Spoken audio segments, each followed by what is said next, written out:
First Chronicles, the 11th chapter. And we're going to pick it up at verse number 3 down to verse number 9. Then we're going to flip forward to the book of Ecclesiastes, the 3rd chapter, and verse number 1. Notice First Chronicles 11 and 3. Therefore, all the elders of Israel. I know you're going through some stuff, but I'm wondering this morning, do anybody feel like going on, pressing on to obtain greatness or to do great things? David went on and became great because he knew it was the season for greatness. I'm already preaching to you. When you know it's your season for greatness, you don't let whatever happen to you stop you from going on. You better high five two people and tell them, I got to go on. I got to go on. Woo! God, I feel the preacher up in here. Tell somebody, looking them right in the eye, and tell them, I'm going through a whole lot of stuff. I can't even name it all this morning. But in spite of all that stuff, tell them I got to go on. Woo! Shout to 3 people and tell them, keep it moving, keep it moving. Keep it moving, keep it moving. I know you're battling, but keep it what? Moving. Look at somebody in the eyes and tell them, based upon all that, the subject this morning, don't miss your season for greatness. Look at one more person, tell him or her, don't miss your season for greatness. A lot of folk talk about entering into greatness, but they're really not willing to do what it takes to be great. See, I don't care what you're talking about, whether it's spiritual or natural. If you're going to be great at a thing, then it's going to take something.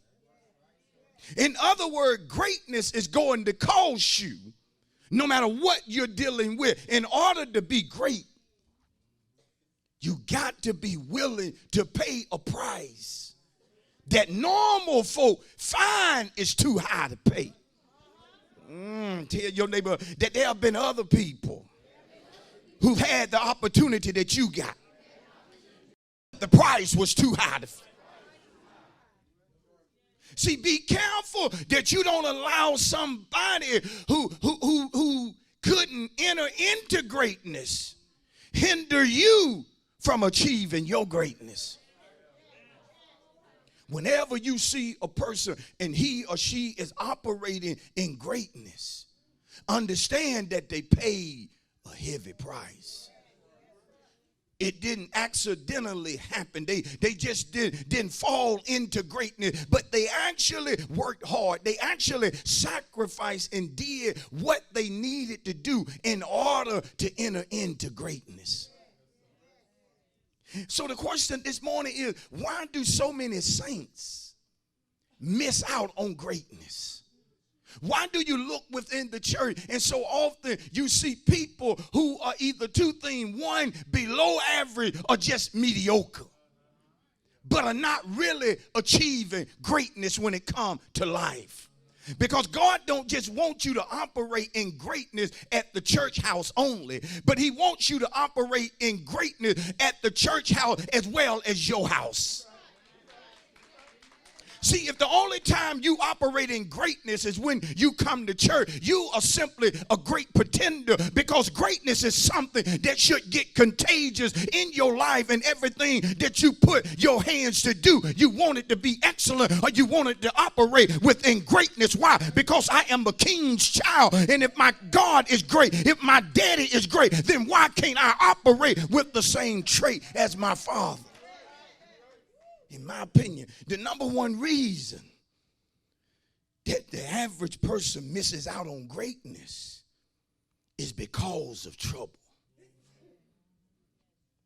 Some folk have been ordained for greatness, but they allow trouble or adversity or difficulties to convince them that God is not going to do what he promised them. Some of you in church this morning, God has promised to do some great things in your life. And instead of you remaining focused about what he said, you are allowing that temporary trial to make you feel like it's permanent or it's always going to be there. See, the thing you have to preach to yourself is that even when trouble shows up, trouble does not last always. Oh, I should have got more amens right there. Matter of fact, I should have got some claps. I should have got some folks shout hallelujah. Pastor, you right. Because many of us have been through some tough trial, but we got a testimony that God didn't allow the trial to last forever. Even things that people thought some of us would still be stuck in today, we are no longer stuck in that same situation because our God is a deliverer. Oh, where my former crack addict, where my former drug user,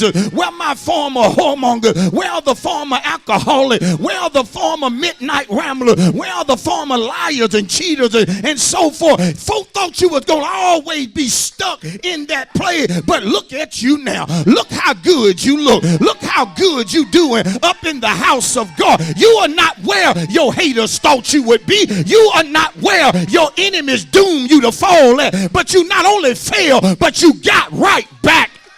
Tell you, you better learn how to get back up. Good God, y'all about to make me preach too soon. Tell somebody you got to learn to get back up. You got to learn. When you get knocked down, don't you stay down. Don't you cry. You got to learn to get back up. You got to learn to take a licking, but you got to keep ticking. Folk counting on you. You can't quit now. You can't give up.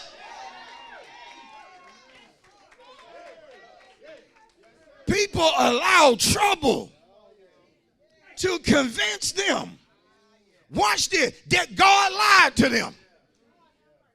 Because basically when you say God said he would do a thing, but then you tell me 6 months later that God said he can't do it, you lying on God. Folk allow trouble to cause them to miss out on greatness. And here's the sad thing. They allow trouble to cause them to miss greatness that they told other people that were going through that particular trouble. Everything gonna be all right. Just trust God. Why don't you take the same pill? Why don't you swallow the same? Woo-wee.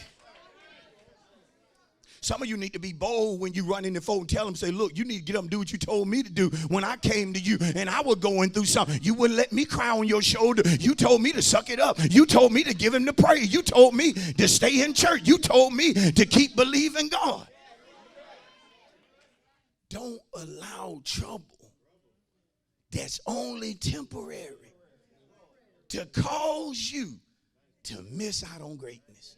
See, let me tell you young folks something. While you got all your dreams about doing this and doing that, and you going to be this and you going to accomplish that, let me tell you something. Life has a way of speeding up on your...